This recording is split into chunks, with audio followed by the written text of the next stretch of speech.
महोदय, मांग संख्या 3940 पे मुझे आपने बोलने का मौका दिया, उसके लिए बहुत बहुत धन्यवाद।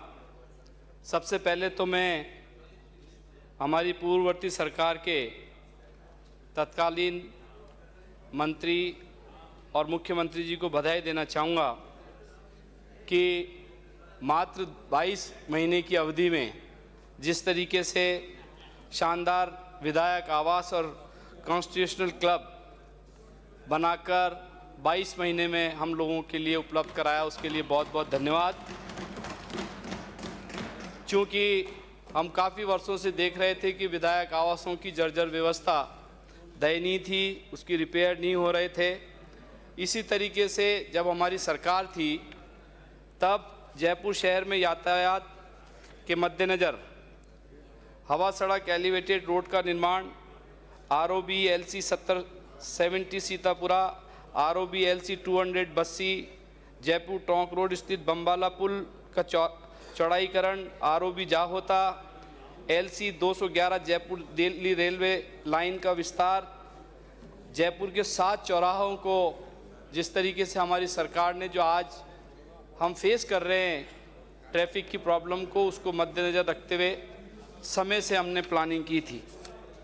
मैं मंत्री जी आपका संज्ञान 10 तारीख को जो मैंने आपसे आग्रह किया था उसकी तरफ आकर्षित करना चाहता हूं, आपसे आग्रह करना चाहता हूं कि आपने सदन में खड़े होकर मुझे आश्वस्त किया था कि जो आपको एक कंप्लेंट दी है जिसमें हमारी सरकार के वक्त किशनपोल विधानसभा क्षेत्र में लगभग 270 करोड़ का सीवर के काम की सैंक्शन हुई थी, जिसका काम चल रहा था और चल रहा है, उसमें कुछ गंभीर इशू भ्रष्टाचार को रिलेटेड मैंने आपको बताए थे। पूरी फाइल मैं दस्तावेज आपको दिए और आपने मुझे आश्वस्त किया था कि 3 दिन में हम कमेटी बना के इसकी जांच कराएंगे। कृपा करके आपके जवाब में ये बताएं कि आपने उस प्रकरण में क्या संज्ञान लिया। दूसरी बात, उसी दिन मैंने आपसे आग्रह किया था कि जयपुर हमारा हेरिटेज सिटी है और यूनेस्को अवार्ड हमें मिला हुआ है। ये हमारे लिए एक गौरव की बात है कि जयपुर जो पिंक सिटी पूरे विश्व में विख्यात है, उसको विश्व धरोहर के रूप में जाना जाता है। आज उसका हाल बेहाल। पिछले बजट में आप ही की सरकार ने लगभग 100 करोड़ रुपए से एक घोषणा की थी जिसमें कहा था आपने कि Jaipur world city heritage development plan बनाकर 100 करोड़ रुपए के कार्य किए जाएंगे। मैं समझता हूं कि आज तक आपने वो जो 100 करोड़ रुपए की घोषणा की थी उसका आप इनिशिएट करें। दूसरी तरफ एक गंभीर चर्चा का विषय है, अध्यक्ष जी आपका सभापति महोदय आपसे थोड़ा संरक्षण चाहिए, शांति हो हाउस में। अरे बातें मत कीजिए, आपके सदस्य। मैं आपका ध्यान आकर्षित करना चाहता हूं कि मैंने आपको एक शिकायत दी थी कि हमारी हेरिटेज सिटी है, पुरानी हवेलियां हैं, पुराने मकान हैं, लगभग 72 से अधिक बिल्डिंगें ऐसी हैं जो जयपुर का स्वरूप खराब कर रही हैं। उसमें भी आपने आश्वस्त किया था कि मैं इस पे संज्ञान लूँगा। कृपया उसका भी बताएं कि आप जवाब में आपने क्या किया। तीसरा सवाल आपसे मैंने उसी दिन निवेदन किया था और एक लिस्ट दी थी जो पिछले 1.5 महीने से 2 महीने के अंतराल में मेरी विधानसभा क्षेत्र से लगभग 90 सफाई कर्मचारी आपने 2-3 विधानसभा क्षेत्र में ट्रांसफ़र कर दिए थे। उसके लिए आपने मुझे आश्वस्त किया था कि ये हम वापस इसको कर देंगे या नए कर्मचारी आपको दे देंगे।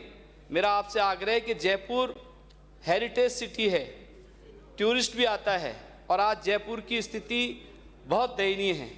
कृपा करके मेरा इसमें एक आपसे अनुरोध और एक सुझाव है कि नगर निगम में आप एक अतिरिक्त IAS ऑफिसर सीनियर लगाएं जो सिर्फ हमारी जयपुर की सफाई व्यवस्था और अतिक्रमण को देखे। हमारे पास एक CO IAS ऑफिसर है, वो IAS ऑफिसर सारे दिन परेशान रहते हैं इस बात को लेकर, सारे दिन जनप्रतिनिधि फ़ोन करते रहते हैं, पार्षद फ़ोन करते रहते हैं, कभी फाइनेंस का भी मैनेजमेंट उनको ही करना है, भुगतान भी उनको ही करवाना है। ये एक चैलेंज का विषय है हमारे एक सीईओ के लिए। तो मेरा आपसे एक सुझाव है कि एक ऐसा ऑफिसर, सक्षम ऑफिसर लगाएं जो सिर्फ जयपुर के 2 काम देखे या वो 3 काम देखे कि किस तरीके से हमारे हेरिटेज को नुकसान नहीं हो रहा हो, हमारी रेवेन्यू कैसे जनरेट होए और हमें सफाई व्यवस्था कैसे माकूल रखें, इस बारे में हमें सोचने की आवश्यकता है। क्योंकि हमारी सरकार ने लगभग 24,000 कर्मचारी, सफाई कर्मचारियों की घोषणा की थी। मेरा आपसे उसमें भी आग्रह है कि इसको इनिशिएट करें। सफाई कर्मचारियों की पूरे राजस्थान में लोगों को ज़रूरत है, नगर पालिकाओं को ज़रूरत है। बहुत सी बातें ऐसी हैं जिसमें आपने इसी बजट में स्ट्रीट लाइट की घोषणा की है। पिछले 2 साल से स्ट्रीट लाइट्स की रिपेयरिंग नहीं हो रही है। शहर में अंधेरा है, रिपेयरिंग करने वाले लोग नहीं हैं। आपने बजट में घोषणा करी है, उसको जल्दी से खरीद के, और हम समझते हैं कि जल्दी से जल्दी इसका आप काम करें। अभी समय है, मेरा समय 10 मिनट दिया है पार्टी ने समाहित मुझे। कर लें, 8 मिनट का समय है आप। गंदी गलियों के बारे में 8 करोड़ रुपए की घोषणा हेरिटेज में हुई थी।